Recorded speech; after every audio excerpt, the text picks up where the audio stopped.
Hello, everyone, and welcome to Molehill Mountain, episode 440. Andrew here. So, I had to cancel last week's podcast at the last minute.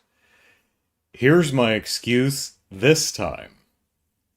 So, Saturday evening of last weekend, I did my laundry. I, do not have a washer and dryer in my unit in this apartment. I have to go to a laundry facility. Luckily, there is one on premises. Sadly, the one that was this apartment complex exists on either side of a residential road. There used to be a laundry facility on this side of the road, right between my building and the building right next to me. And there were two other laundry facilities amongst where most of the units are on the other side of the road. There was one big one in the center, and there was one in the smaller building behind the leasing office. Behind the leasing office is now a gym, and the one near my building is now decommissioned and has been for a couple of years. Don't know what they're planning on doing with it. I actually asked my landlord a few days ago, and he hasn't heard anything. So it's just a decommissioned building. There had been talk that they were going to maybe just make an additional unit out of it, although it would be a pretty small unit. It would have to be like a studio, or they'd have to just expand the size of it. So who knows?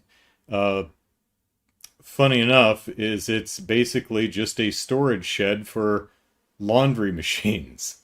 That would be very useful. So now I have to make a 2-minute walk out of the security gates and across the road and up the stairs and unlock the security gate on the other side to get in, and then walk a ways into the middle of the complex and use the laundry facility there, which is also barred by another security gate.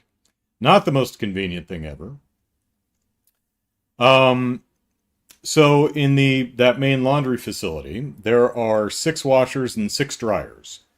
Now you may think, well, I have no idea how many units are in your apartment complex, but that's not a lot of washers and dryers for everybody. And that's true. However, over the last several years, they've been renovating the individual units. And the newly renovated units have their own washer and dryer.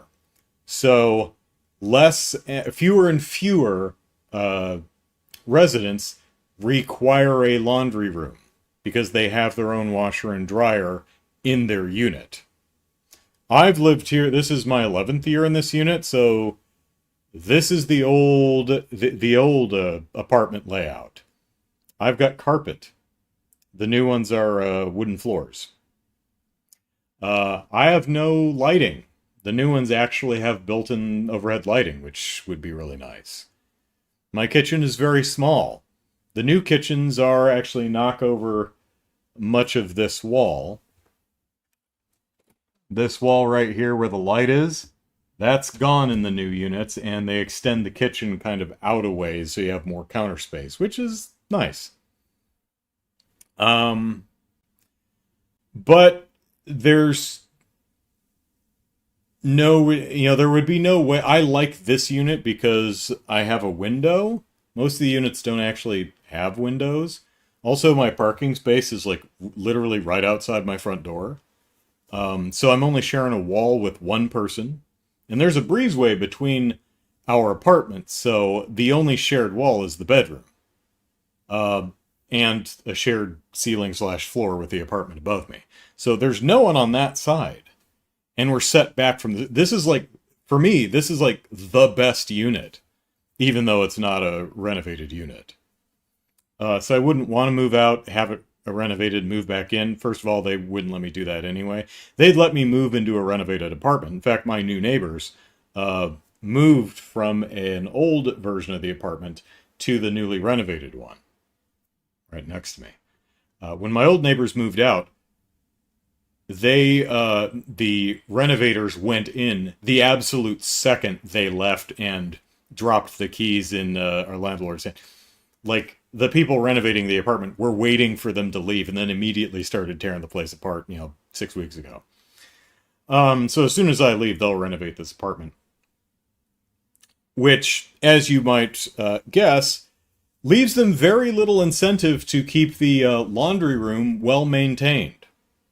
Like, if some of the washers and dryers don't work, what incentive do they have to repair them? Oh, you don't like it? Leave. What are you going to do? Move out? And then we'll just renovate your apartment and charge $600 more for it? Oh, boo-hoo. We'll really miss you, Andrew. So, all this build-up to there are 2, maybe 3 working washers of the 6 in there. I typically always use the same one. There are 2 that you put coins in one at a time, and then there's one that you put coins in a tray and push the entire tray in. I like the 1 coin at a time version better, because if it doesn't work and is going to steal your money, with 1 coin, typically.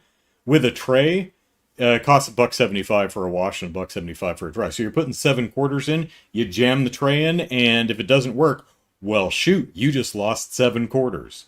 So I prefer the 1 coin at a time one. You lose less money that way. I also knew that there were only 2 working washers. 2 working dryers. And one of them, the coin collector, is jammed. It's been stuck for weeks and weeks. You can't put any more the coins go in and they just fall out. At least it doesn't eat your coins. So I finished my wash, and I threw my laundry in the one dryer I knew worked, and it didn't work anymore.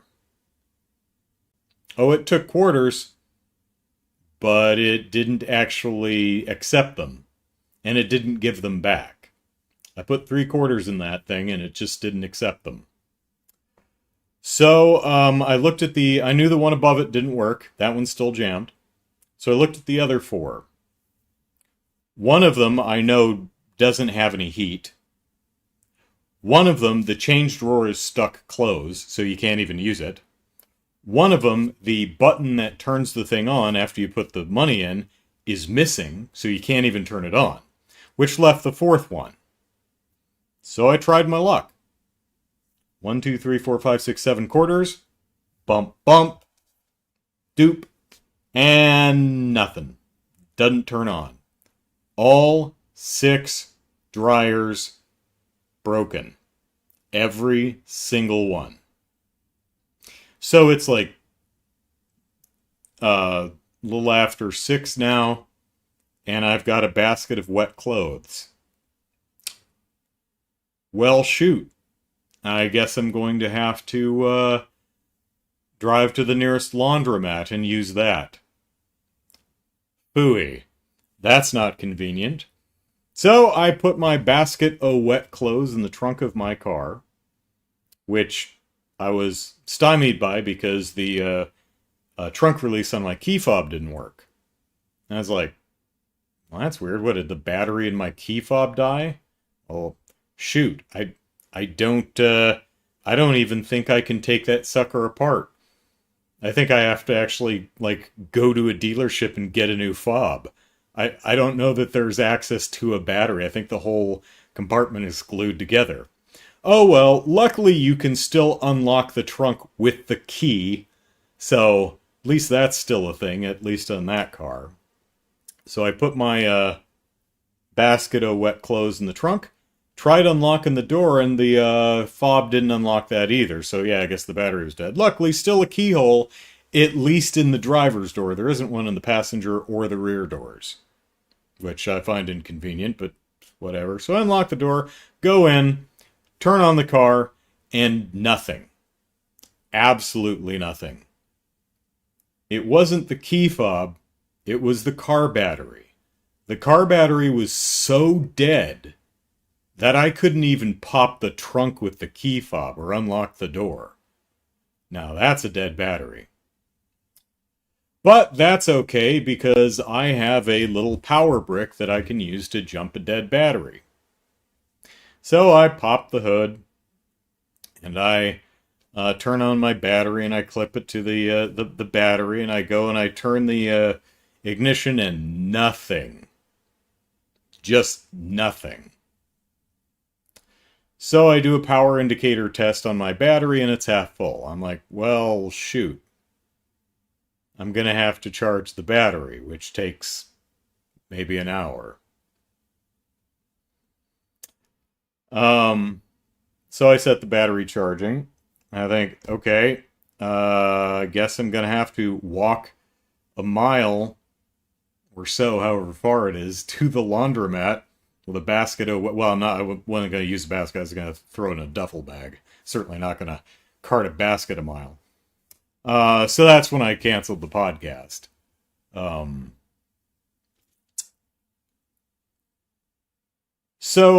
the shenanigans continued. I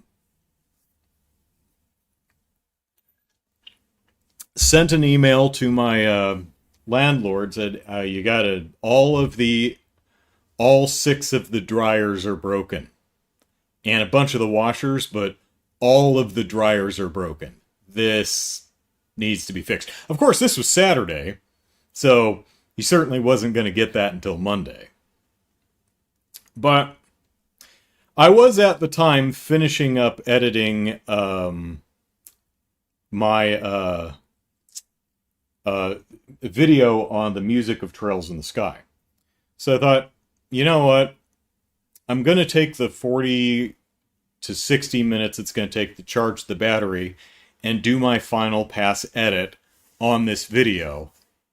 And then I'll jump my car and then I'll drive to the laundromat because I'm seeing some dark clouds in the sky, and I looked at the weather app on my phone and it didn't say rain, just very cloudy, but I'm like, the last thing I want is to walk to a laundromat, dry my clothes, and then have to walk a mile back in the rain. Which, the way my luck had been playing out that day, I could see that happening. So, while my battery was charging, I did my final editing pass and started my video rendering. And by the time I was done with that, my battery had finished charging. So I took it out to my car, hooked it up, and of course, the car starts honking. Beep, beep, beep.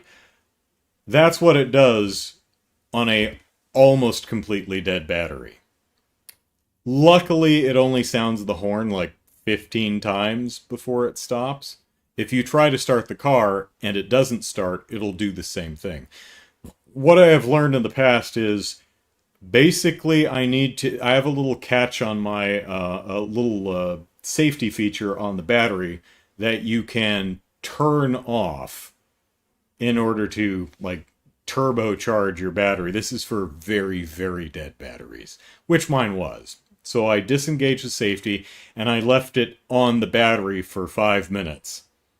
And then I started it. And then I let it sit there for 5 minutes before I drove it to the laundromat. So, drove it to the laundromat, which I'd never been to before. And went in, threw my clothes in, and found out that it's actually nicer than my laundry facilities. Not too terribly surprising. Nicer in a couple of ways. Number one, it actually dries my clothes. Number two, much larger units. Like, I could put three baskets, 3 laundry baskets, where it's a short laundry basket. 3 short laundry baskets worth of clothing in this sucker. This is a massive dryer. Whereas just one short basket of clothes barely fits in the dryers we have here. They're pretty tiny. Enough for a single dude, but man, if you got a family, you're going to be doing a lot of loads. Also, more cost effective. How many quarters does it cost? Well, it depends. on how long you want to dry something for. It's a quarter for 8 minutes. So if you only need like 24 minutes, it's just going to cost you 75 cents. So for 6 quarters, I could get 48 minutes of drying time, whereas 45 minutes of drying time here costs 7 quarters. And it didn't eat my quarters, and it, worked, so it's really nice. So I put my stuff in and had 48 minutes, so I'm like, okay, I'm gonna do some shopping.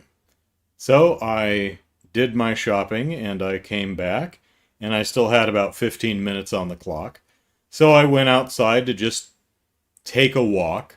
And by this time it was, I don't know, after 8 in the evening, so 8:15, 8:30, something like that.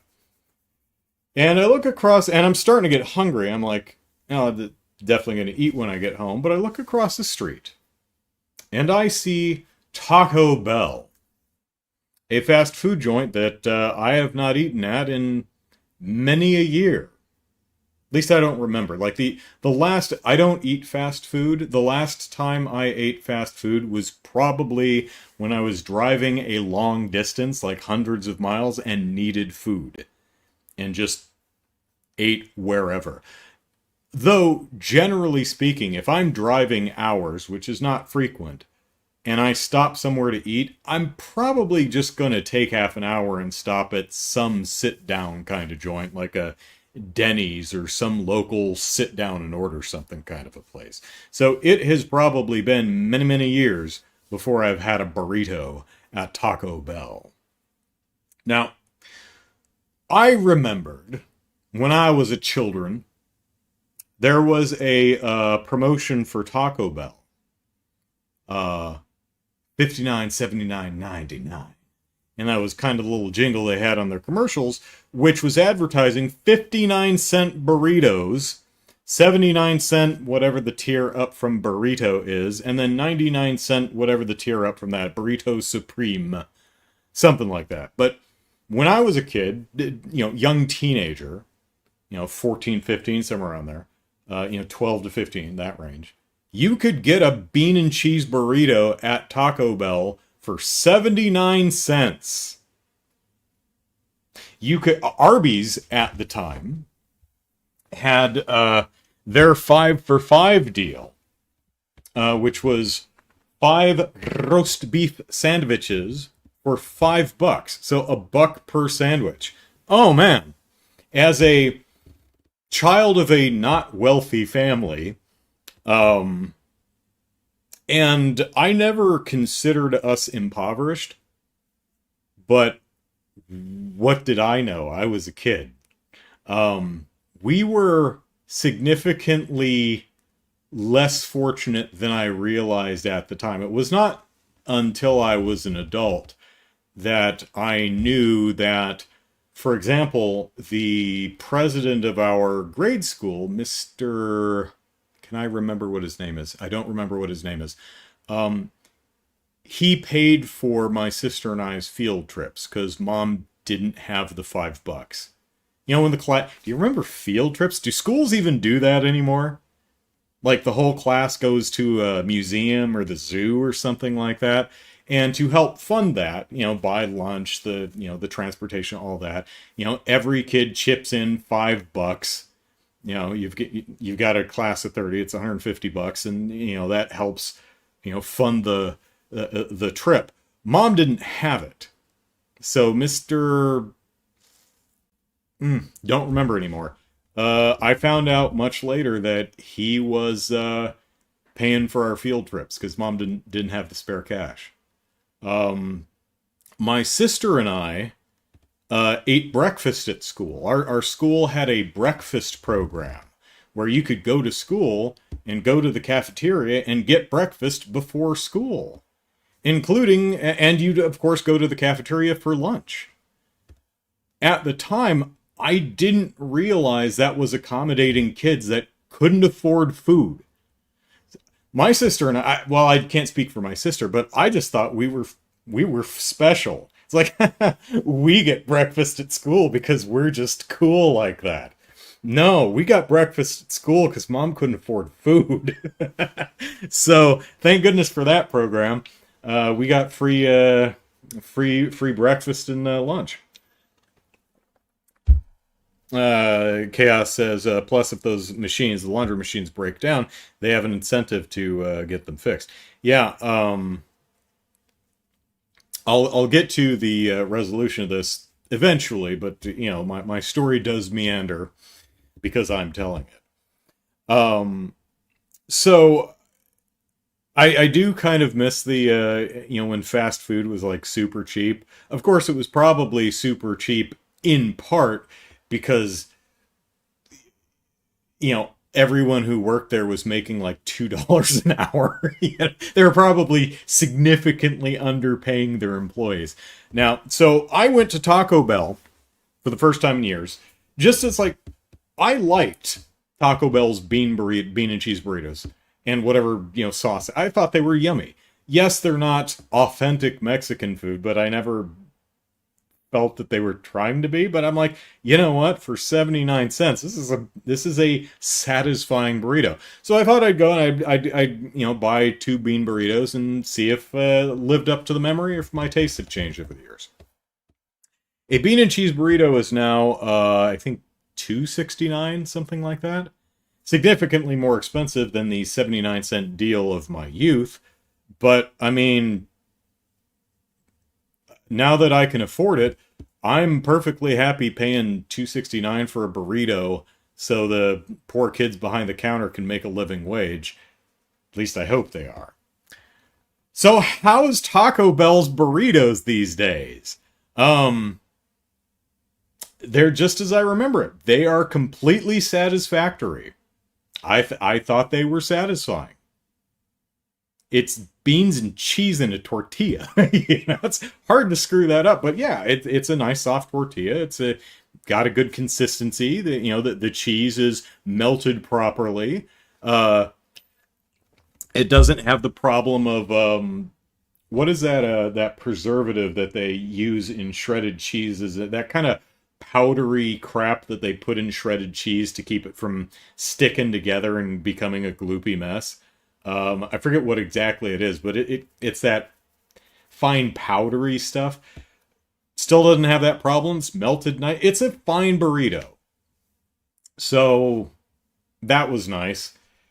So I got my burritos. I got my wash out of the dryer. It was dry. Took it home, folded it, finished my video, and the rest is history. So, Chaos, beefy 5-layer burrito used to be 89 cents. Now they're around $5 to $6, Eighth Demon says, hate to be that guy, but the Big Mac costs controlled for inflation is about the same as it was in the 70s.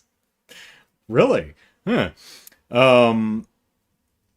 Yeah, I don't know if the cost is simply inflation change or if it's to help accommodate for, at least in this state, having to actually pay minimum wage. But yeah, here's what actually bothers me. The Cadbury cream eggs are smaller. That's what bothers me. It's like, yeah, okay, they're stupid expensive now. They're like $1.25 per egg. When they used to be like a quarter or 50 cents per egg. They used to be significantly cheaper, but they also used to be larger. They used to be like egg at like a solid chicken egg sized egg, And they're so damn rich that you're probably not gonna want to eat more than one. You'd eat a Cadbury cream egg or Cadbury caramel egg, which I think are better. And you'd be like, oh, that's a nice treat. I'm done. It's like, for me, it's like eggnog. I'll have a glass of eggnog, one a year. It's like, it's the holidays. Hey, have a glass of eggnog. Yeah, sure, eggnog. That's an interesting taste. Okay, do you want more? No. I'm good for the year. Thank you very much. I would imagine that Arby's roast beef sandwiches are more than $1 now. I wonder if they're just as good. I don't know. Like I said, I don't eat fast food anymore. I don't have any reason to. I'm fortunate enough to be able to afford the food I'd prefer to eat at stores. I'm in the fortunate position where I can buy fresh food and produce, right? Which is significantly more expensive than, processed and boxed and canned stuff. Um, but I've got a decent job and I can afford that, so that's really nice. Well, pardon me. When I was a kid, it's a good thing I liked bean and cheese burritos from Taco Bell, and Arby's roast beef sandwiches because that was affordable. So yeah, but yeah, that was sobering. I knew we weren't wealthy when growing up, but I didn't know we were that damn poor. So kudos to mom for hiding it from us kids. Well, maybe Kelly knew. I'm dense. But I grew up. I was like, I've got food to eat. I've got clothes to wear. We've got a house to live in. I've got video games and toys to play with. Everything seems fine to me. you know. So kudos on her. Chaos says I was on the free lunch program from about fifth grade through high school. Yeah, Eighth Demon says people don't realize just how much more $20 was actually worth than when they were kids. Yeah, yeah. Probably because, well, I can't speak for everyone. I never had $20, so I had a couple of dollars maybe. Um, but yeah, for a few bucks, I could go get some food. It's great. Anyway, if I only had a couple of bucks today, I'd be able to get one bean burrito. you know, so hopefully, kids today have more than a couple of bucks. So Tuesday, I think it was Tuesday, end of the week, I spoke to my landlord, and he said, well, my landlord texted me on Monday, and he says our maintenance guy is going to go look at it, and I'll go look at the units, the washer and dryers, and let you know. And I was getting my mail the next day or Wednesday, and he stopped me and he says, "Oh, hey, so here's the thing. I'm still working with the management company that manages this property and all the other properties they own. Haven't heard back from them, but we did manage to fix a couple of them." And he told me, he's like, "Okay, there are two dryers that work. It's the bottom left and bottom middle. Those two work. And there's three washers that work. The one on the far left, the one right next to it, and the fourth one." He says, "Now, the fourth one is broken, but it's broken in a way where if you push the change drawer in and pull it out, the machine will start without money." I'm like, cool. And then he gave me about $5 in quarters for the inconvenience. I'm like, I only lost 250, but I appreciate it. Really considering how much rent I pay, fix the gosh darn washers and dryers, but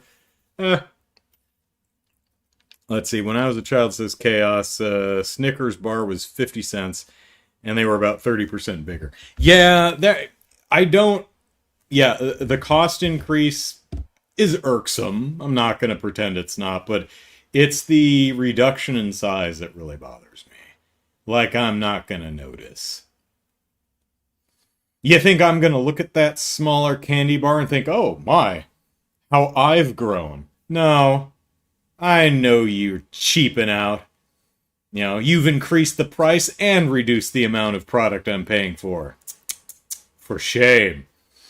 So that's why there was no podcast last week. It was a bit of a Saturday evening. So today I bought a new chair. Look at my new chair. Yay, new chair. I bought a new chair because my old one was falling apart, particularly the seat. Apparently, my posterior is quite violent to the seat cushion. Um, and the chair's a few years old, so it was split. The stuffing was starting to come out, and anyway, so I'm like, all right, I need to buy a new chair, and I had the day off because yesterday was Friday. Anyway, it wasn't working yesterday, so I took the time to scope out a few places and go buy a chair. And I'm okay buying stuff online, but usually not furniture, particularly something that I'm going to be resting my backside on for hours on end. I want to test drive a chair with my butt. I'm not going to buy a chair sight unseen. A bar stool, sure. But a chair? Yeah. I need to make sure that it lovingly cups my backside in a pleasing manner. I don't want to buy a chair online, get it home, spend half an hour putting the damn thing together, and then sitting on it and going, oh no. No, that's not it at all. This is not the way. So, I looked up my previous chair I bought at Big Lots. Big Lots does not exist anymore. At least here in San Diego. I don't know if the entire company went out of business or they just closed all of their stores in San Diego, and I didn't look. So Big Lots that was not going to happen. So I picked a few places and I went online to make sure that they sold the types of chairs that I was looking for. Office desk chairs. Something with armrests and the ones that flip up, because I want a man spread in my chair. And I don't want, fixed armrests with arms that I'm going to bump my thighs against. So I insist there being actual arms that I can put my thighs under when I'm spreading like a man. So I go out shopping, and I come to the unfortunate realization that most places, while they do sell the types of chairs that I'm looking to purchase, after first testing with my butt, they don't have them out on the floor. They just have them online. And I went to a variety of places. I went to places like Walmart and Best Buy, both of which sell these types of chairs, but neither of them actually have any demo yet. Walmart had one, and it sucked. Best Buy had zero. I went to actual furniture stores, like Jerome's. More furniture for less. Boy, that place looks like it's friggin' if Caesar's Palace was a furniture store. It feels like IKEA went, yes, I like how confusing the layout is, but what if it were posh to a pompous extent, an annoyingly pompous extent? That's what at least the one that I went to. Wood something, I forget what it was. Another one, I went to Lazy Boy.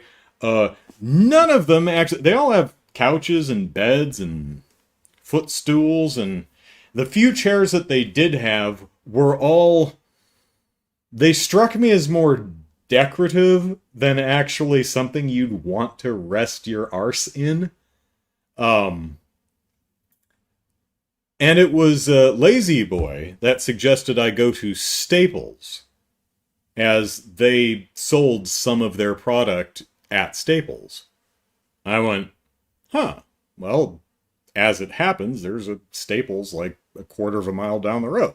So I walked on down to Staples, and by gum, Staples, which is an office supply store, so I guess it's not, which apparently merged with Party City at some point, had a wide variety of chairs on display that I could test with my butt.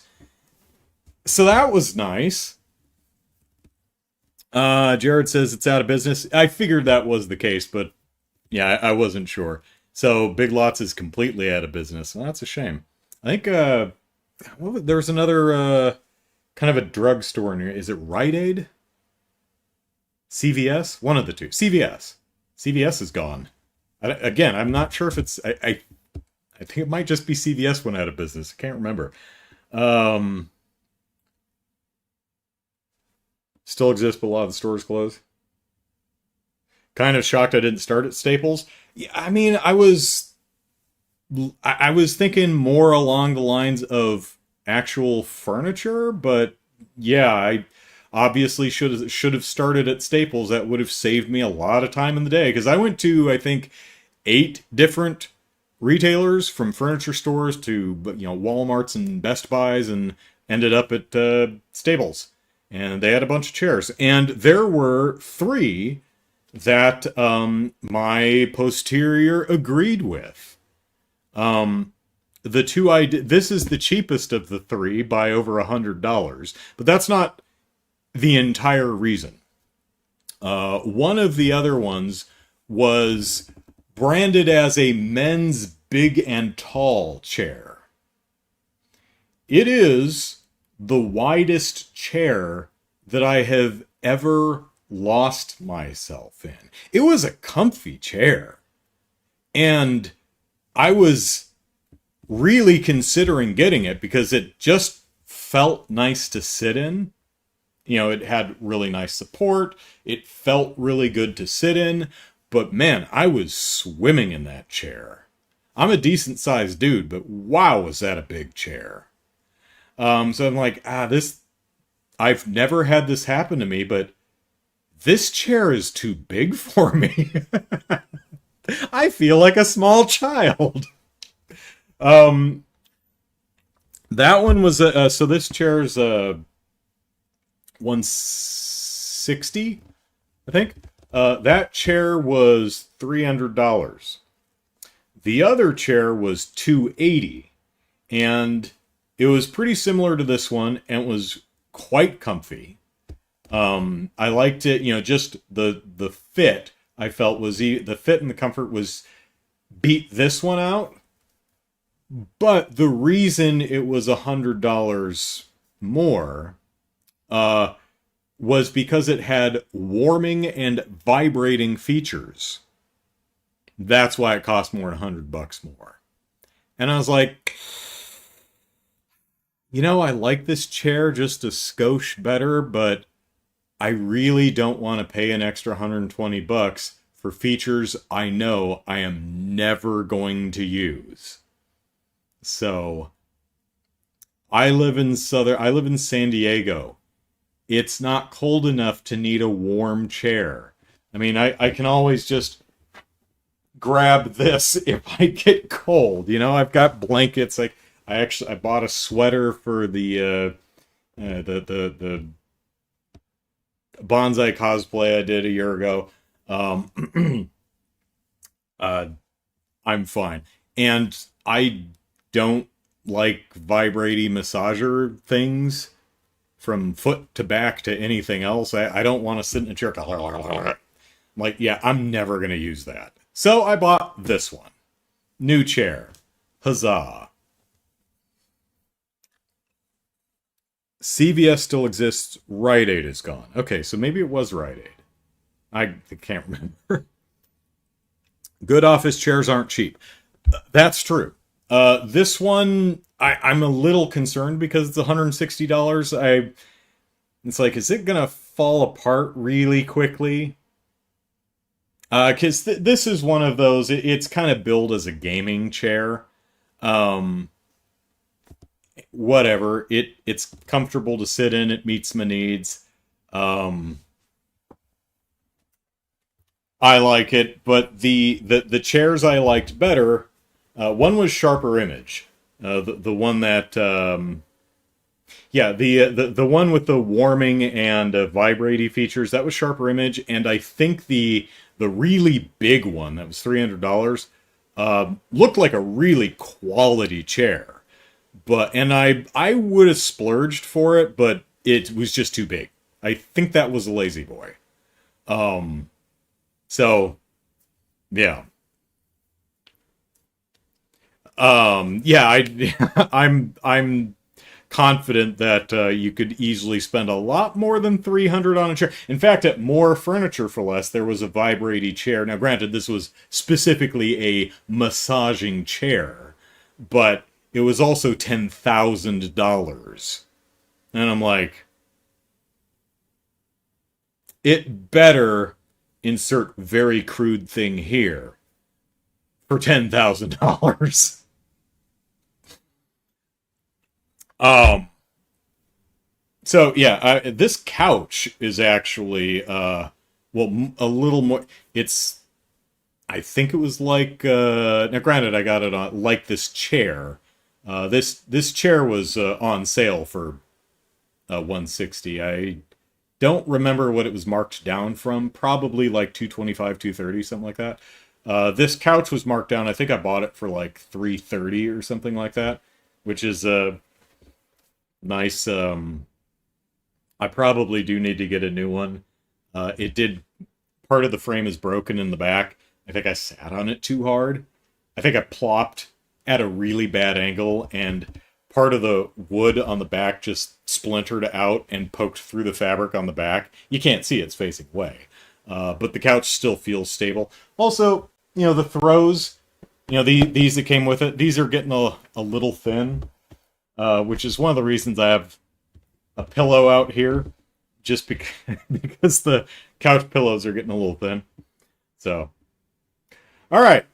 So what I've been trying to do for a couple of weeks, since we've started Cold Steel 3, is, go over my predictions. So before we started the Cold Steel, the Cold Steel arc, I made a slew of predictions.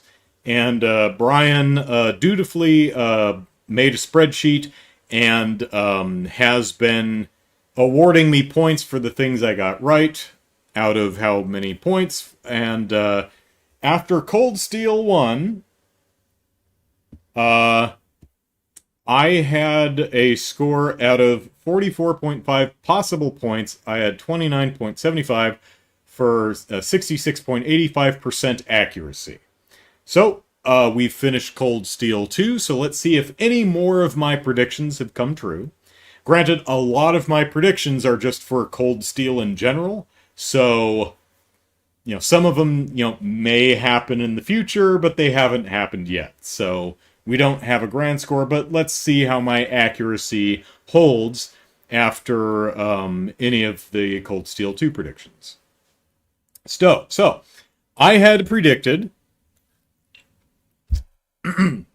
that Cold Steel 2 will cover the Civil War. Now this, of course, we knew about thanks to the epilogue to Azure, and yes, indeed it does. 1 point. Some member of Class 7 will die by the end of Cold Steel 4. And, well, yeah, Crow was added to Class 7. So, it wasn't really what I meant. Neither Crow nor Millium were in Class 7 when I made that prediction, so I wasn't thinking of either of them. But they both did join the class, and one of them died, so I get a point. Yay! I predicted that Reen will continue bringing up that Crow owes him interest on that 50 Mira that he stole at the beginning of the game, at the beginning of the first game. And, yeah, he does. And Brian has a little note in here that says he just won't let it go, will he? So, got that one right. And yes, some of these are pretty obvious. But you see, that's the secret to being a prognosticator. It's, one, making a lot of predictions, and two, making really obvious ones. Alright, so I predicted that Olivier spotted Reen's downed knight in the Courageous and called it into Toval. And, yep. I predicted okay, so in Cold Steel, the beginning of Cold Steel 2, it was clear that we were going to, we'd found, it's like, okay, some of our, I think it was Valimar who was like putting out the horrible internet search for our party members, our classmates. And he's like, okay, 3 of them are in Keldic, 3 of them are in Bereahard, and 3 of them are somewhere else. And so I was like, okay, I predict that Elliot, Machias, and Laura will be in Keldic. Gaius, Elisa, and Fee will be in Nord. And Laura, Emma, and Milliam will be in Legram. I was close. Elliot, Machias, and Laura in Keldic got 2 out of the 3. Machias and Elliot and Fee.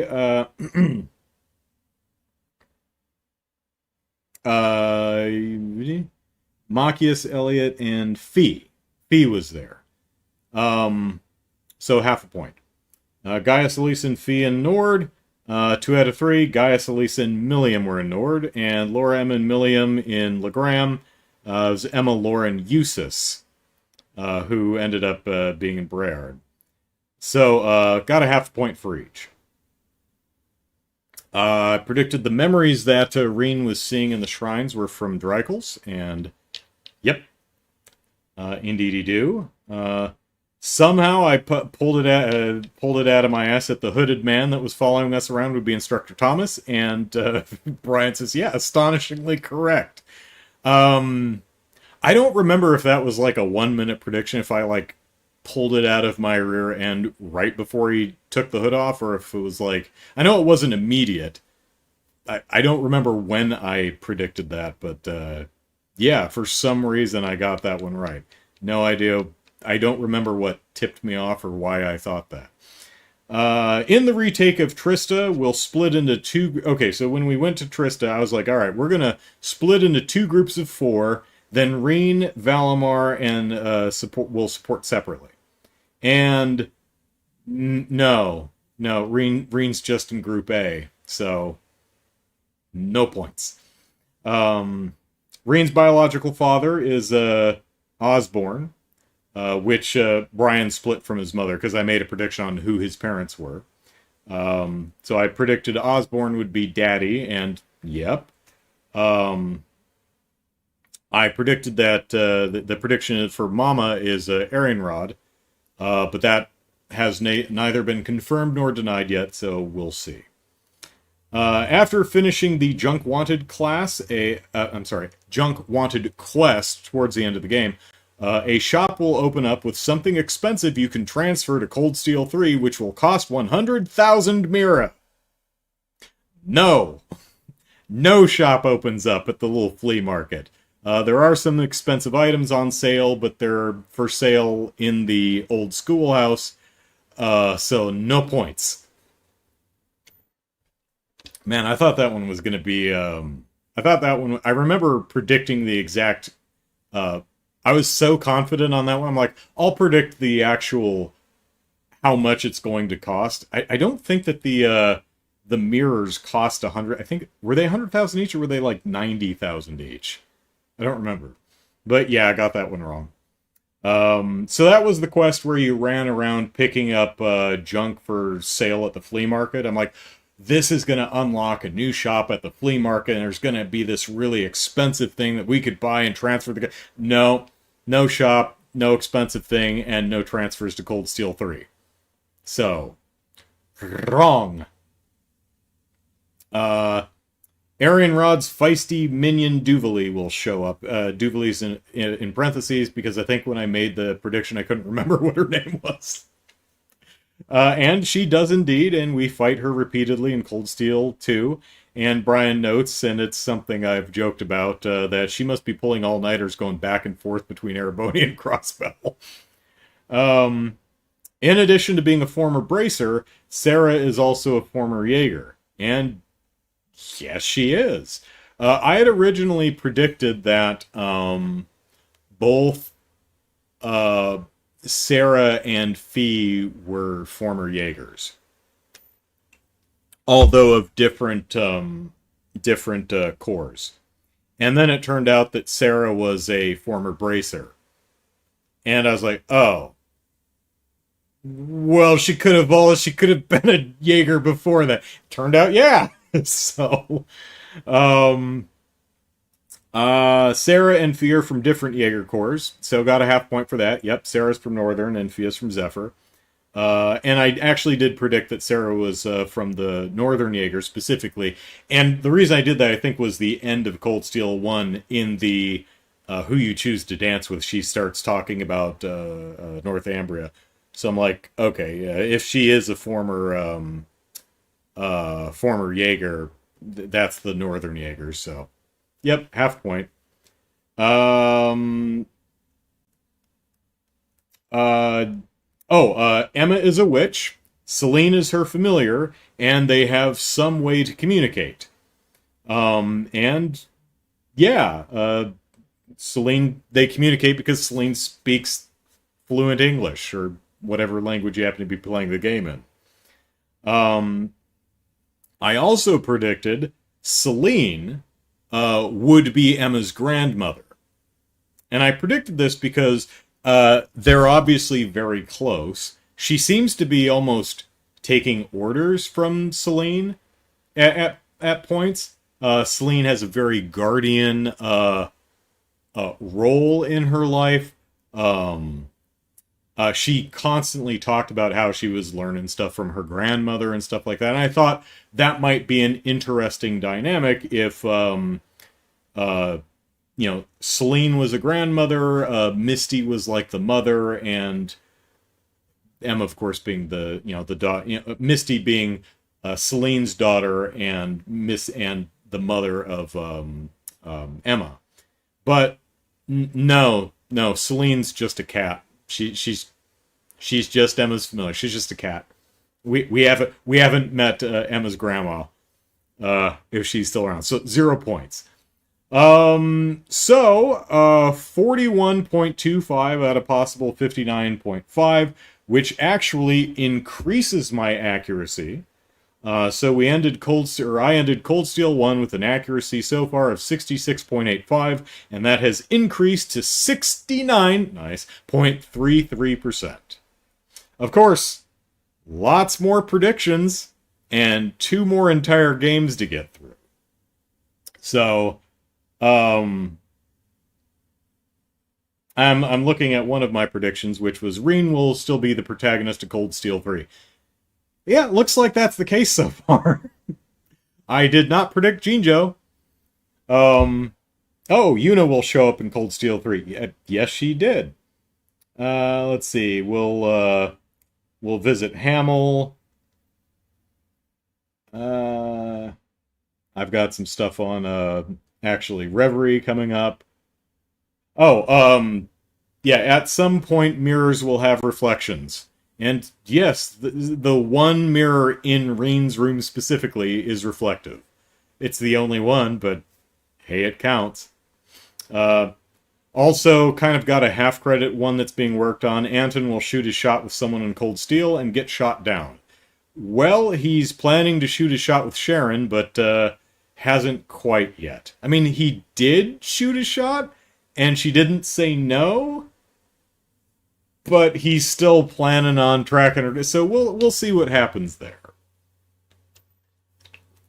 All right.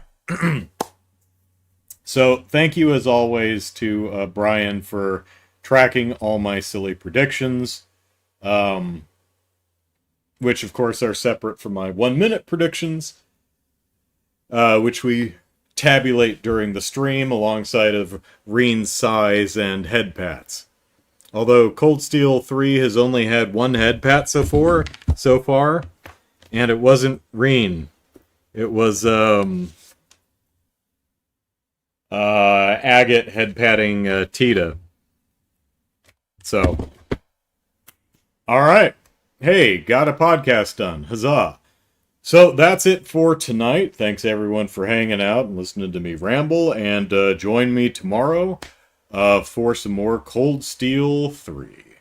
I actually, despite Jared reminding me during the stream and me reading the reminder and saying thank you, I'll make sure I do that, I still forgot to stop by the dorms and do the bathhouse event with Milliam. So we're going to have to Kia the timeline a little bit and go back and do that little event and talk to the people who are hanging out in the dorm, because I totally forgot to do that, even though Jared tried his best to keep me on the ball.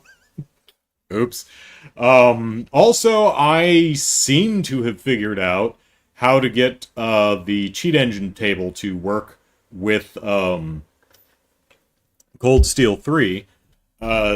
There's two quirks with this particular table. Number one, you can only load it once per application session. So if you load it once and you mess something up, you can't reload it. It will not work. You'll have to exit out of the entire game and fire it up again and reselect the application. Number two, I think this table might work differently than the bonding points tables I'd used in the past games. What this one is looking at is the pointers to the values for the bonding points. So what I was seeing was I would load up a save, and then I would turn on the cheat table, and then the pointers would just have question marks. It would have no value. And through a little trial and error, what I found was what was happening is the game was not actually calling to wherever the hell in memory the bonding points were yet. So what I have to do is either transition between scenes or reload the save to kick the thing in its... For example, one of the pointers is for like the Master Quartz, the Master Quartz EXP. Until you actually go in, until you actually, I would assume, do a battle or go into the menu and check that so it actually loads the value, the cheat table has no idea what the pointer is. So, number one, you have to load it once the first time, and number two, you essentially have to either do some type of action in the game that initiates the pointer so it knows where in memory to look, and the table will populate in real time, so you can see that happen, or just reload a save that has a bonding point value, and that will populate it. So, I think I figured it out. Jared had offered me a New Game Plus save, and I very much appreciate it, but it looks like I'll be able to swing with the cheat table, but who knows? We'll see. But we'll see what happens. Anyway, once again, thanks to Jared and everyone else. Much appreciate you, everyone, not spoiling me on things and helping me where I clearly need help. Much obliged. See y'all tomorrow for some Cold Steel 3. Till then, take care, everyone. Bye-bye.